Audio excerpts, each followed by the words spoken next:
Life Sciences Video Lecture 5, pH and Buffer Systems. So let's take a look at our objectives here. Today in this lecture, we are going to define organic and inorganic molecules and give examples of each, and define acid, base, salt, and the pH scale, and describe the use of buffer systems in the body. So these are our last two objectives that we're covering before the first exam.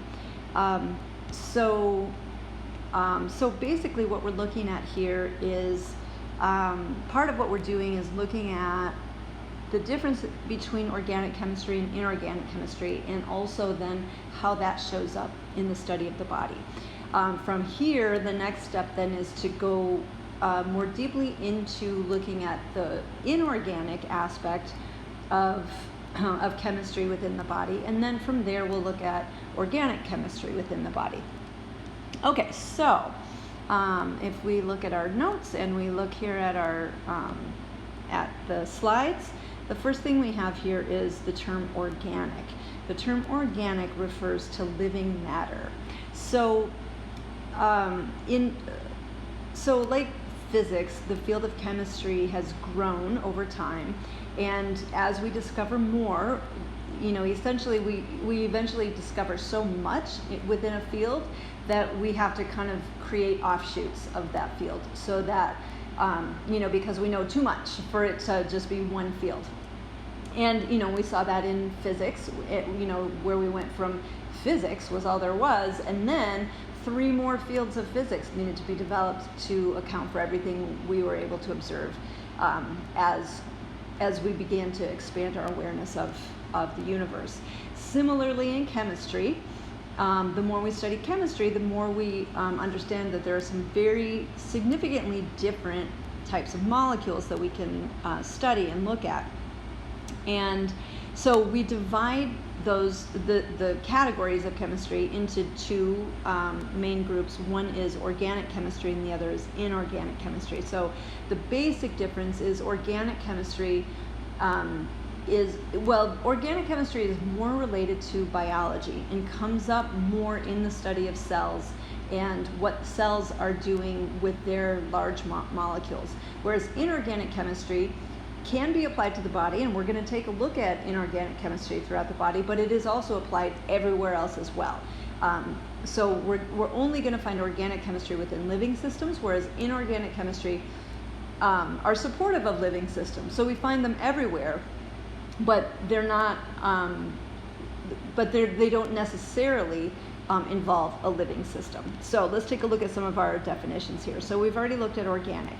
Organic refers to living matter. So, in today's world, if you go to the grocery store, organic means it was grown without pesticides. But in the world of chemistry, organic refers to living matter. So something with organs. It has organs, it's organic. So that's living matter. So organic molecules, when we talk about molecules as being organic or inorganic, organic molecules are large carbon-based molecules found only in living systems. So let's talk about those a little bit more. Let me see here. So here are some examples of organic molecules. But here, there are a few characteristics that differentiate organic molecules from inorganic molecules. One is that organic molecules are carbon-based. So if we look at these examples, you can look at these and go, I don't see very much carbon there at all. Well, that's because these molecules are so large. So for instance, look at the one in the upper right, which is stearic acid, which is a type of fatty acid. That actually has so many carbons and so many hydrogens that we can't even show them all. We can, but it becomes quickly very unwieldy. And so we depict the molecule in this shorthand kind of way. And so with this shorthand, what we're looking at is each of these peaks and valleys in the zigzag. Every time there's a corner, there's a carbon molecule there. And so each of those lines represents a covalent bond between 2 neighboring carbon atoms. The other thing that is implied, the way that this is depicted, is that for each of these carbon atoms, there is a single covalent bond between them. And we know, do we know? We haven't talked about this too much. Let me do a little sidetrack here. Carbon atoms have the ability to form 4 covalent bonds.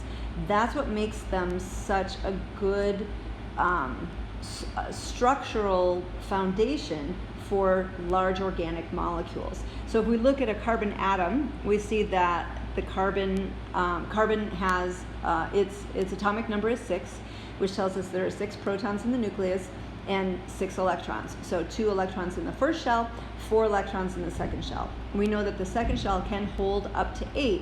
So that means that carbon, well, is its valence shell half empty or half full? This sort of, the question, right? Is it half empty or is it half full?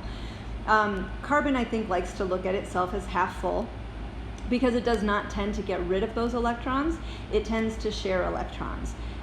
So it wants to fill up that outer shell.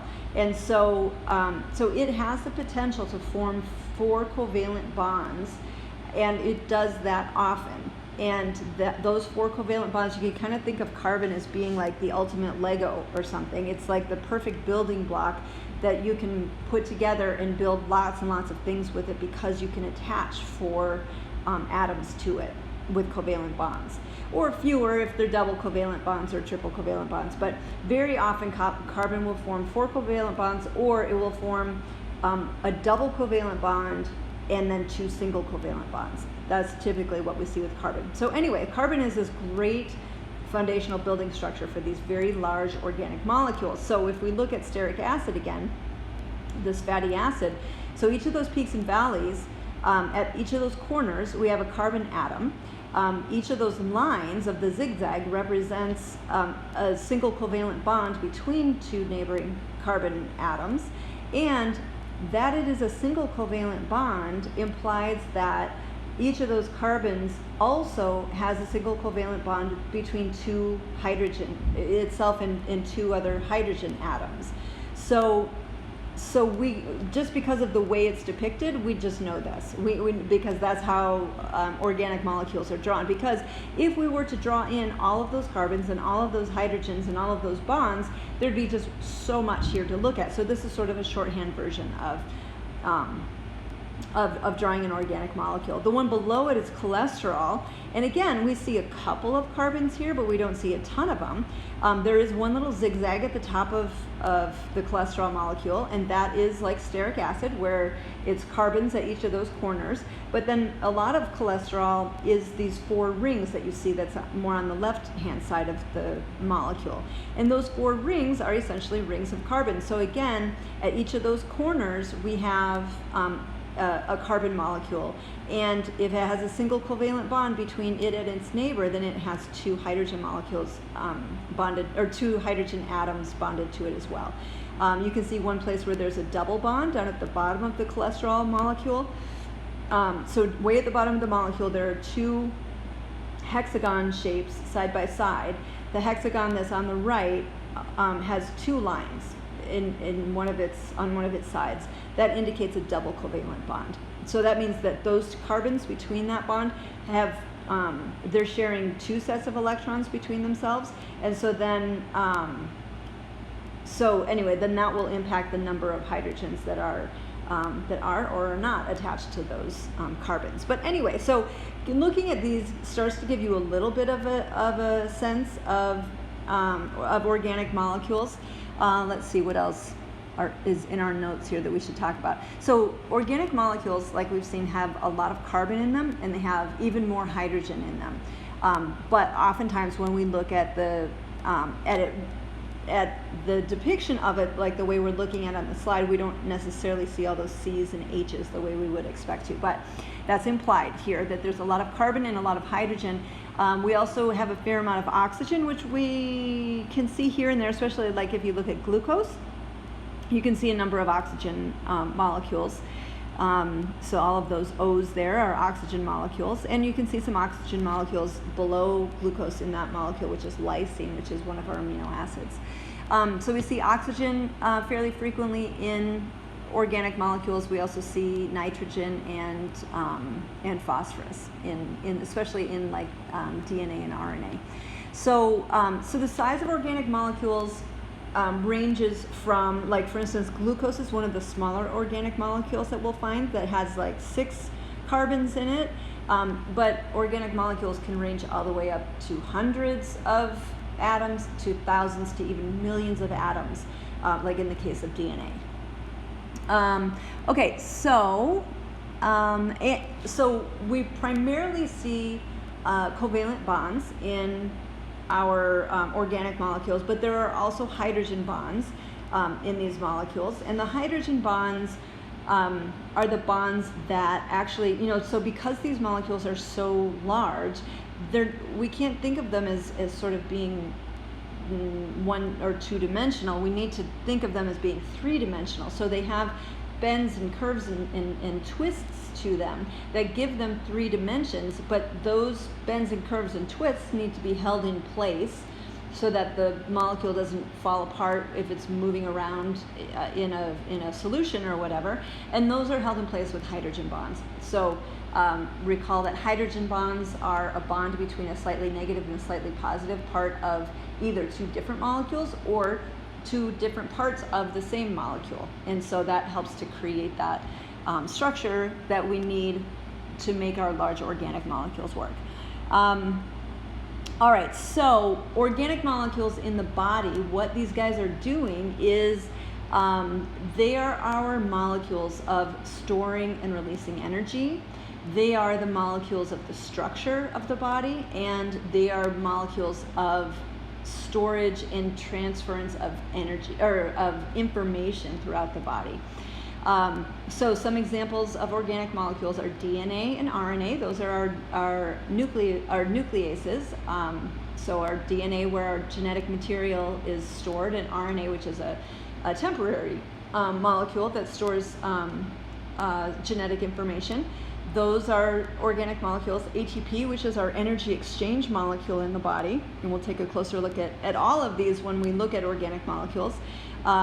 And proteins and lipids and carbohydrates are all, and we think of these as nutrients, and they are. So these are all things that we can take in through the food we eat, but we can also build any of these, proteins, lipids, and carbohydrates. And ATP, RNA, and DNA, we build all of these. And so, of course, it would take quite an anabolic reaction to build these large structures, but that is what our cells do.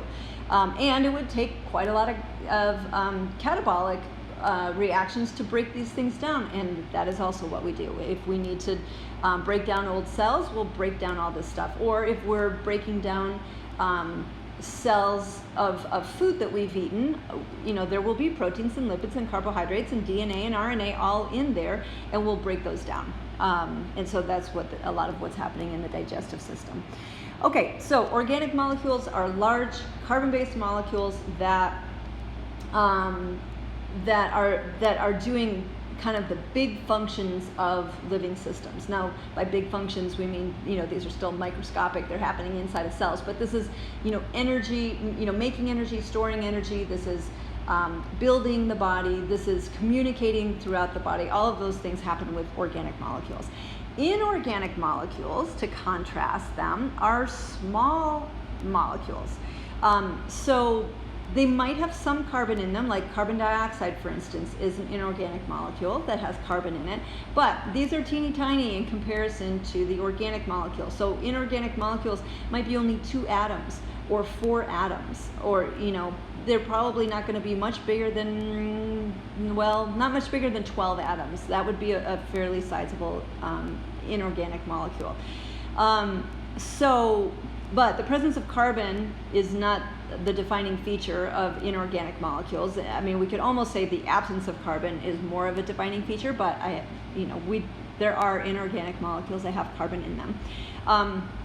So inorganic molecules are found in living systems. They're also found outside of living systems. They create environments. So they create the environment of our air, they create the environment of the fluids of our body, They create the environment of the ocean. They create the environment. They're what rocks are made out of. They are the earth and all of the environment that we live in on a macro scale and on a micro scale. And so these are molecules that support life. They're like the backdrop in a sense that or they're the scenery or they're the environment. That all of the rest of these bigger organic functions are happening within. And if we don't have the right balance of our inorganic molecules, then reactions can't happen. Chemical reactions can't happen in the body the way we need them to happen. So inorganic molecules are small non-carbon-based molecules that create the environment for organic molecules and for chemical reactions. So let me just see. So these inorganic molecules, some of them that we have in the body. Do I have examples here? Well, water is an example that I have here. So the foundation of the internal environment of the body is water. Water is kind of our foundational inorganic molecule, and then we can add things to that water. Water is the medium within which chemical reactions happen. It's the medium that's used to transport things throughout our body. And so, water is extremely foundational for life. It is an inorganic molecule. Now, what's in that water also then is going to allow or disallow chemical reactions that need to happen in that water. So the body needs its internal environment to be kept within strict parameters. And so we have to control what is in that water so that reactions can happen properly. So some of the elements that we're going to see that make up these inorganic molecules are things like sodium, potassium, calcium, magnesium. In the body, very often we're going to hear those guys referred to as electrolytes.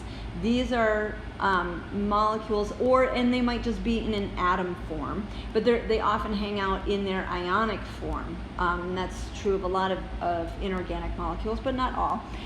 But in the body, the electrolytes definitely do hang out in their ionic form.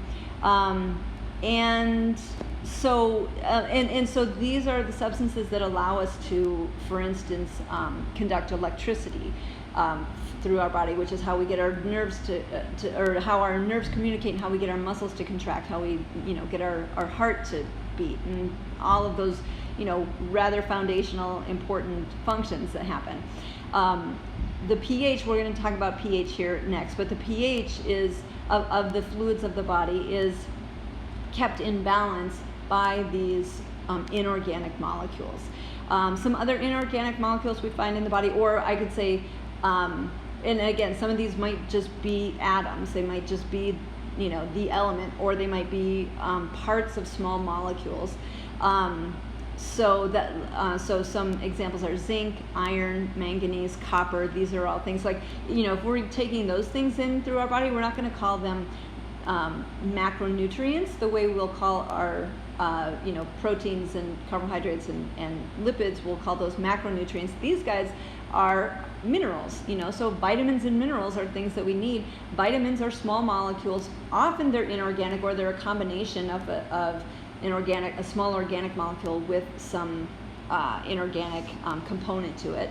But minerals are minerals. Iron is a mineral, and that's something that we need in the body to make certain things work the way that they do. So we do see a combination of organic and inorganic matter together. So like hemoglobin, for instance, is a large protein that allows us to carry oxygen throughout on our red blood cells.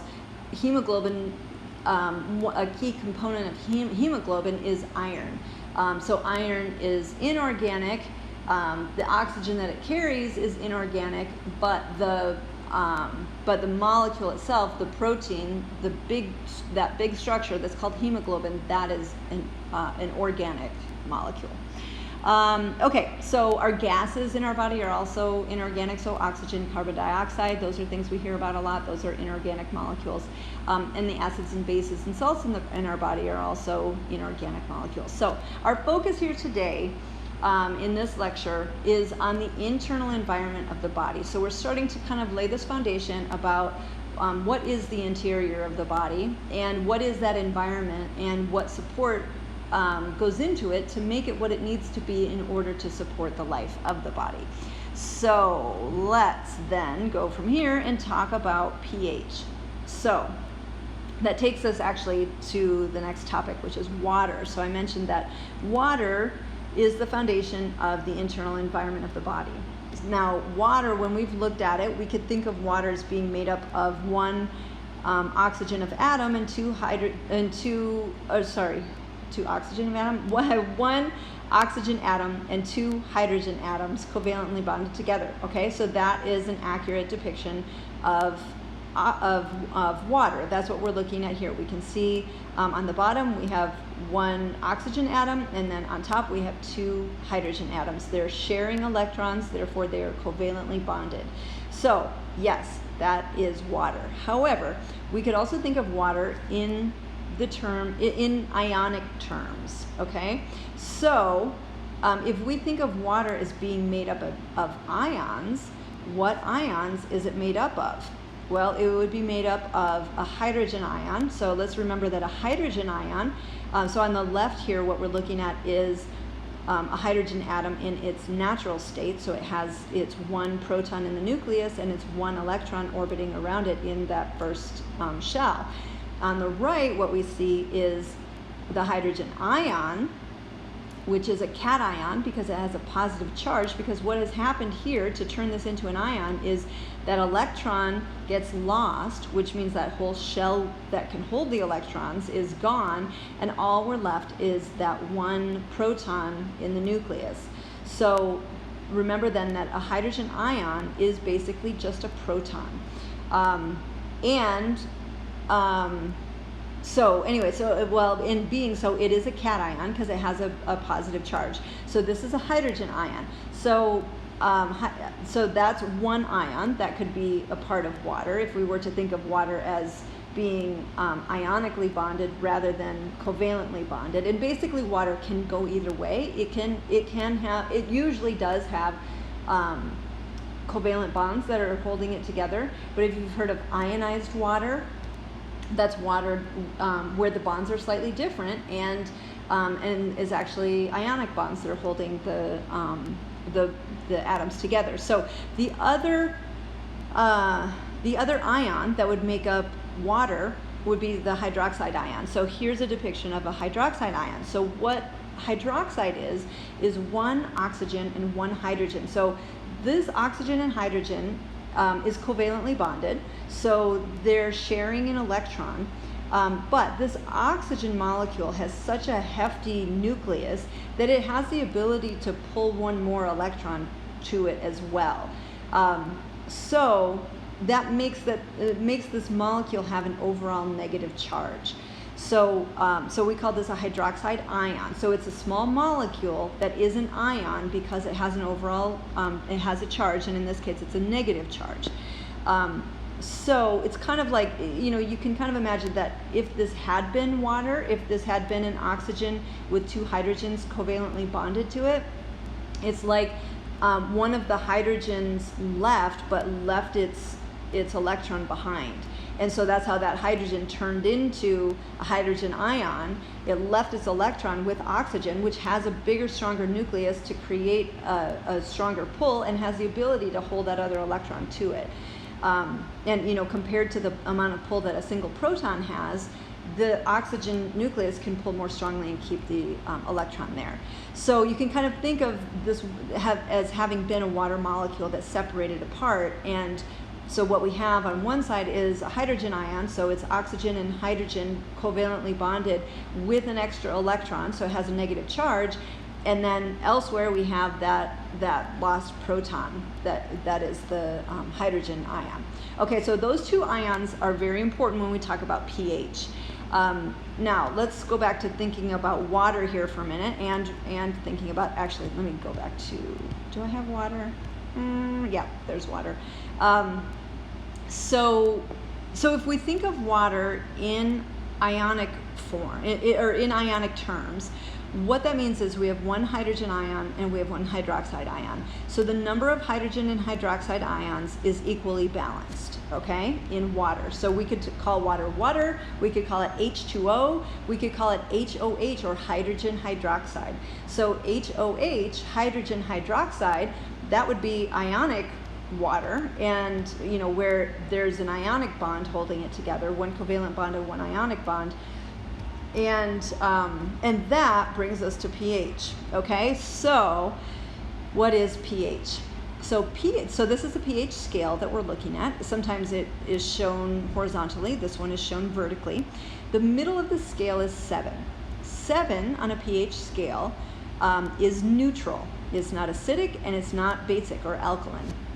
What pH actually means is the power of hydrogen. In other words, so that's the P and the H. So the H of pH is hydrogen. The P is power. Or you could think of it as amount or percentage. It's not actually a percentage, but that's a nice way to think of it. But that's what the P and the H stand for in this term pH. So you've heard of pH before. You know that fluids in the body and fluids anywhere could be measured for their pH. So pH is a measurement of how many hydrogen ions are in a solution. So if we're looking at water, just plain old straight up distilled water, we are in the middle of this pH scale. So the pH of distilled water is 7. And so in the middle of the scale, at that neutral point of 7, what that means is there's an equal number of hydrogen ions and hydroxide ions in the solution. So that's what water is a pH of 7, a neutral pH, and an equal number of hydrogen ions and hydroxide ions, making it up.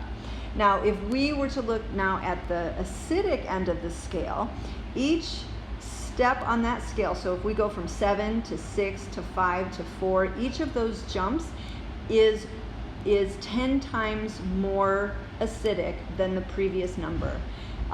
So we keep increasing by 10-fold the amount of hydrogen ions in a solution. If we're looking at a solution that's a solution that has a pH of 6, and then we look at a solution that has a pH of 5, that solution that's at the pH of 5 is 10 times more hydrogen ions in it than the solution that is at a pH of 6. So pH is a measurement of how many hydrogen ions are hanging out, wandering around in the solution. So the more acidic we get, the more hydrogen ions there are. So remember, a hydrogen ion is just a proton, and that positively charged proton is going to be attracted to anything with a negative charge. So protons or hydrogen ions can be highly reactive. So if we have a solution that is almost exclusively hydrogen ions, it is going to be a very reactive solution. So anything you put in it, whatever negative charge or whatever electrons are in whatever you would put in that very low pH solution, those hydrogen ions are just going to rip it apart. They're just going to pull those electrons to themselves and completely destroy whatever molecule that was, and they'll like sort of claim all of the electrons as their own. So think of hydrogen ions as being extremely reactive, especially if we have a high concentration of them. Okay, so that is acidic. So the most acidic we could possibly get would be a pH of 0, which is almost essentially a pure concentration of hydrogen ions. Which, like if we came into contact with in our skin with something that is like a pH of 2 or a pH of 1, it would burn. Like we would feel it, so meaning that it's causing damage to our tissues. It is pulling electrons out of those atoms that are making up the tissues of our skin, and that's what an acid burn is. Okay, let's look at the other end of the scale. So if we go to the higher numbers that are higher than 7, we're having a negative amount of hydrogen ions in the solution, which is kind of a funny way to think of that we can get more and more negative in the amount of hydrogen ions in the solution. But another way that we can think of it is that the higher the number gets in pH above 7, the more hydroxide ions there are in a solution. So even though pH is always a measurement of how much hydrogen is in a solution, and that's what pH means, you can think of an acidic pH as having a lot of hydrogen ions in the solution, and you can think of an alkaline or a basic pH as something that has a lot of hydroxide ions in it. Now, hydroxide ions could be just as reactive as hydrogen ions can be, but in different ways. So if we had a solution that was almost pure hydroxide ions, and then we put a little something in it, some protons in it or something, same thing, anything with a positive charge is just going to get torn to shreds by all of the negative charge that there is in hydroxide ions. So a strong concentration of hydroxide ions can burn your skin or whatever just as easily as a strong concentration of hydrogen ions. There's going to be different reactions that are happening, but just as damaging to tissue. All right, so let's see if this has made sense so far. An acid is a molecule made up of a hydrogen ion, which is a cation, and any anion. Okay, so if we're calling a molecule an acid, what that means is it is a molecule that is held together through an ionic bond, which means it has a cation and an anion. If we're calling it an acid, the cation aspect of it is a hydrogen ion, and the anion aspect of it is we don't care what it is. As long as it isn't water. If it was water, as long as it isn't hydroxide. If it was hydroxide, we would call it water. But an acid is an ionically bonded molecule that is made up of a hydrogen ion as its cation and anything else as its anion. So hydrogen chloride is an example of an acid. So the hydrogen is the cation, it has a positive charge. The chloride is the anion, it has a negative charge, and they're held together to each other through an ionic bond. Hydrochloric acid is a very, very strong acid.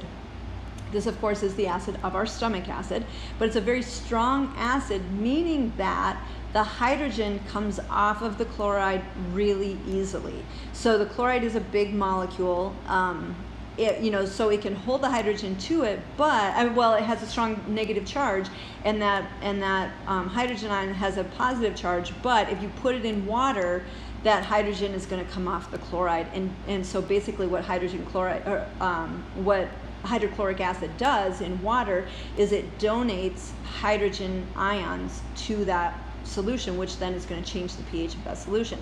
So a further definition of an acid. In water, an acid dissociates into hydrogen ions and its anion, donating the hydrogen ions to the solution, making the solution more acidic. So if we go back to our pH scale, if we started with distilled water, which is our pH of 7, and we added hydrochloric acid to it, what we would be doing is donating hydrogen ions to that solution, and there would be chloride ions in there as well, but it's the presence of those hydrogen ions that changes the pH of the solution. And the more hydrochloric acid we add, the more acidic the solution becomes. Now let's look at the flip. Oh, this is hydrochloric acid going into water. So on the beaker on the left, what we see is HCl. That's the formula for hydrochloric acid. We're putting it into the solution, and so you can see there what it's doing is separating. And so the protons, or the hydrogen ions, are attracted to the water molecules, and they turn it into H3O with a positive charge, and instead of H2O, and then the chloride ions are kind of off by themselves. And so we can see that we're changing the solution by putting and so the hydrochloric acid has donated these hydrogen ions to the solution, and it has changed the nature of the solution. And so on the right side, we're looking at the exact same thing, but it's just being shown as with like balls showing the atoms rather than the letters. So okay, so this is kind of what's happening when we put an acid into water. We're going to end up with hydrogen ions in the solution that might just float around in the solution, or they might glom onto the water the way that we see it happening here. and change the nature of the solution. Okay, now let's look at the flip side of it. The flip side of it is a base. So a base is a molecule made of a hydroxide ion, and so that's the anion in this molecule, and any cation. So again, a base is a molecule that is held together through an ionic bond. And remember, ionic bonds are not the strongest of the bonds in the world. They are moderately strong. But they're held. But this ionic bond holds together the two parts of a base, and the two parts of a base are a hydroxide ion, that's the anion, so that's the negative charge, and then any cation. So anything with a positive charge can be the cation in a base. So sodium hydroxide is an example. So sodium has a positive charge. If we remember where sodium is on the periodic table of elements, sodium is way over on the left, meaning that it has, in its natural state, it only has one electron in its outer shell. It's happy to get rid of that electron and act as and exist as an ion, in which case it would have a positive charge. When it has that positive charge, it's attracted to hydroxide, which, remember, we looked at hydroxide, which is oxygen and hydrogen covalently bonded, but with one extra electron, so it has an overall negative charge. So the negative charge of hydroxide, the positive charge of sodium, attract them to each other, and they're held together with an ionic bond, and that makes sodium hydroxide. So if we look at this other aspect of the definition, in water, a base dissociates into hydroxide ions and its cation, donating hydroxide ions to the solution, making the solution more basic or more alkaline. We could say it either way. So here we're seeing sodium hydroxide going into the beaker of water, and what it's doing is separating apart. So now we have separate sodium ions and separate hydroxide ions floating around in this solution.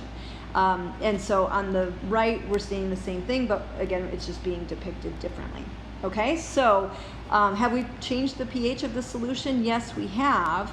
And so how have we changed it? Essentially by donating hydroxide ions to the solution, because those hydroxide ions are then going to interact with any hydrogen ions that had been in that solution, and they're going to attract them to them. And so in essence, what we're doing is subtracting hydrogen ions out of the solution by adding hydroxide ions. I sure hope this makes sense. Okay, let's keep going. So both acids and bases contain ionic bonds. We've talked about that. Although some may also contain covalent bonds. So if we're talking about an ion that is a small molecule, there can be covalent bonds between some of those atoms. But acids and bases, by definition, always also contain ionic bonds, because acids and bases are made out of a combination of cations and anions. Okay, so let's keep going with these definitions here. Okay, so we talked about what an acid is, which is a hydrogen ion with an anion. We talked about what a base is, which is a hydroxide ion with a cation. So what if we had a molecule that was covalently bonded, so we had a cation and an anion, but neither of them were hydrogen or hydroxide? Then what would we have? Wait, more definitions here. In an acid, the cation is a hydrogen ion. Oh, this is just review. In a base, the anion is a hydroxide ion. Okay. An ionically bonded molecule in which the cation is not hydrogen and the anion is not hydroxide is called a salt. Okay, we've heard of salts. These are normal things. We have them on our food all the time, and there are other salts that are not on our food, but a salt is a molecule that's ionically bonded together. The two parts to it are ionically bonded, and there's no hydrogen and there's no hydroxide. Okay, so here's an example. Sodium chloride. Sodium chloride, as you probably know, is table salt. And so what this is showing on the top is sodium and chlorine in their natural states. But we know that the chlorine would like to add an electron to itself, and the sodium would like to get rid of an electron. And so the sodium can donate an electron. Chlorine can take one on, turning it into chloride, which is the chloride ion, and turning sodium into the sodium ion. They now, on the bottom part of the picture, they now both have charges to them. Sodium has a positive charge, it's a cation. Chlorine has a negative charge, it's an anion. Therefore, because they have those charges, they're attracted to each other, and an ionic bond forms between them. So that's what a salt is. Salt is held together through a crystalline structure, and so on the left here, we see these are the atoms, the way they arrange themselves in a crystal of salt. They make a nice regular structure like that. But what happens when we put salt in water? So we had looked at what happens if we put acid in water. If we put an acid in water, we're going to have hydrogen ions donated to the solution. If we put a base in water, we're going to have hydroxide ions donated to the solution, which essentially sucks up any hydrogen ions that had been in the solution. If we put salt in solution, what does it do? This crystalline structure of salt falls apart because the negatively charged chloride ions and the positively charged sodium ions are very interesting to the water molecules. So remember that water, even when it's covalently bonded, it is what we call a polar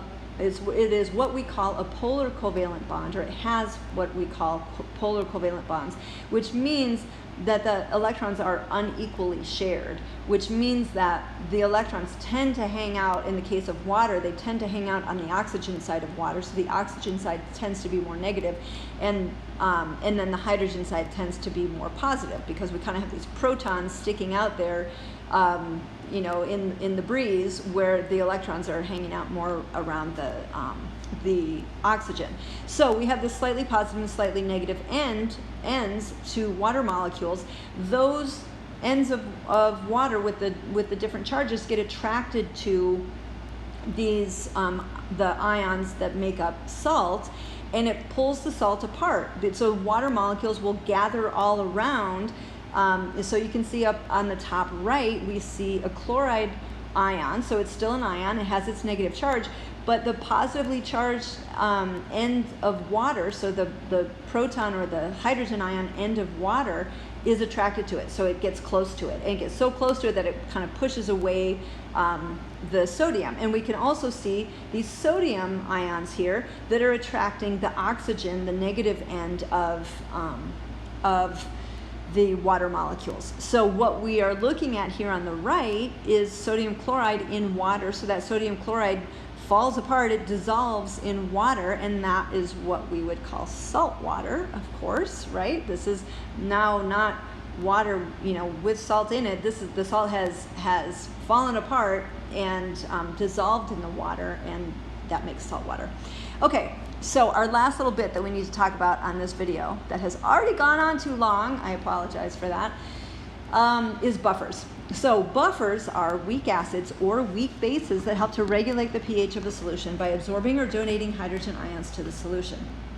So buffers are important in any system where we need to maintain the proper pH of a solution, which any living system is that, because the pH of a solution is, a solution is where it is the environment within which chemical reactions happen. If there are a bunch of hydrogen ions in that solution that aren't supposed to be there, those hydrogen ions are going to wreak havoc and change what reactions can happen there. Same thing, if there are a bunch of hydroxide ions in there, they're going to pull apart those molecules. They're going to pull hydrogen ions out of other molecules and destroy those molecules, and they're not going to work the same way as they would if they were in a different pH. So it's important in the body for us to maintain proper pH in all of our fluids, and of course not every fluid is kept at the same pH.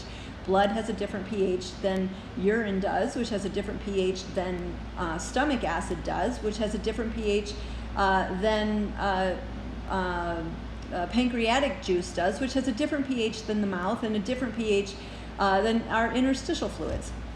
So because there are different reactions that need to occur in each of these fluids, we have to keep each of them at the proper pH. Not all at the same pH, but they each have to be kept at their proper pH so that they can function correctly.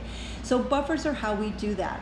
Buffers are weak acids or weak bases that are in solutions that can interact with the solution and assure that the correct number of hydrogen or hydroxide ions are in that solution. Because sometimes we do want hydrogen ions in the solution. Like in the case of stomach acid, we want to have an acidic solution there, because those havoc-wreaking protons that we have in stomach acid are what we use to denature proteins. That's the first step of digesting proteins that happens in the stomach. We expose proteins that we're digesting to hydrochloric acid, but that hydrochloric acid essentially makes the pH of the stomach very, very low. So now all of these hydrogen ions are there to interact with the molecules that are there, and they essentially start to rip them apart, and that's exactly what we want to have happening in the stomach. Okay, so again, buffers are weak acids or weak bases that help to regulate the pH of a solution by absorbing or donating hydrogen ions to the solution. So keep in mind that both hydrogen and hydroxide ions are quite reactive, but in different ways. And they both will change what can happen in a solution. And so, so on your notes, I don't think I have it here on the slides. No, I don't. In the notes, you'll see at the bottom of the notes, there's an example of a buffer system. So that is on page 4 of your notes. If you look at that, what you see is, so if we look at the right side of it, what we see is carbonic acid. Carbonic acid is a weak acid. So it's made of 2 hydrogen atoms, a carbon atom, and 3 oxygen atoms. So we know that, because I told you that carbonic acid is a weak acid. So that means that if we put carbonic acid in water, some hydrogen ions are going to come off of it. So if we run this equation that we're looking at here on page 4, if we run it to the left, what we see is carbonic acid losing some of its hydrogen ions and turning into what we call bicarbonate ion, which is a weak base. But we can see that it has donated hydrogen ions to the solution that it's in. Excuse me. Okay, so we've added an acid to a solution, and hydrogen ions have come off of there. So we've made that solution. So if this whole reaction is happening in a solution, we've made it more acidic by adding that carbonic acid to it. And the carbonic acid then has turned into bicarbonate ion. Now bicarbonate ion so you can see that there's a double arrow or a double-sided, a 2-directional arrow in this equation, or in this reaction, which means that the bicarbonate ion can retake that those hydrogen ions back up again, which would then raise the pH of the solution. So let me just say this one little side note here before we wrap this up, that one thing that could be a little confusing when talking about pH is a lower pH is more acidic and a higher pH is less acidic or more alkaline. So, just kind of keep saying that to yourself as we're talking about these things. So we add an acid to a solution, it donates hydrogen ions, it makes it more acidic, which means it raises the pH. So if there were a lot of hydrogen ions in this solution, that had this bicarbonate ion in it that can act as a weak base, some of that bicarbonate ion is going to take on some of those hydrogen ions, and that's going to drive this equation to the right. So the bicarbonate ion will turn back into carbonic acid, and it will pull those. Or in doing so, it will pull some of the hydrogen ions out of the solution. So this is an example of a buffer system, and there's actually more to it than this, but this is a great example of a buffer system where we can see that hydrogen ions can be donated to a solution or they can be pulled out of solution depending on what that solution needs. And with the correct amount of carbonic acid in the solution, that will assure the right amount of hydrogen ions that are free in the solution, and that will assure the proper pH, and that will assure that the chemical reactions that need to happen in that solution can happen the way that they need to. Okay, more on that in the next video, but this concludes the material on exam 1. So let's take a look at our objectives. We looked at, we defined organic and inorganic molecules, and gave examples of each of those, and then we defined acid, we defined base, and we defined salt, and we looked at the pH scale, and hopefully the pH scale makes some sort of sense to us at this point. and we started to talk about buffer systems. So in the next video, we'll be talking about the fluids of the body in which the buffer systems work. So we need to define all of those fluids, and then we'll take a look at some different buffer systems that we have in different fluids of the body that help to maintain proper pH so that the body can work the way that it needs to. So homework following this video is complete exam 1 on populi. So you don't have specific homework directly for this exact lecture. This just wraps up our exam 1 material, and your homework is just to complete exam 1, and that's due by next class time. So have a good time with that, and then after you complete this, then you can watch the next video, which then sends us into our next round of material. So we'll look at fluids, we'll look at pH balance in the body, and then from there we'll go on to looking at the organic molecules in the body. Okay. Hope this was enjoyable and informative, and I will see you next time in class.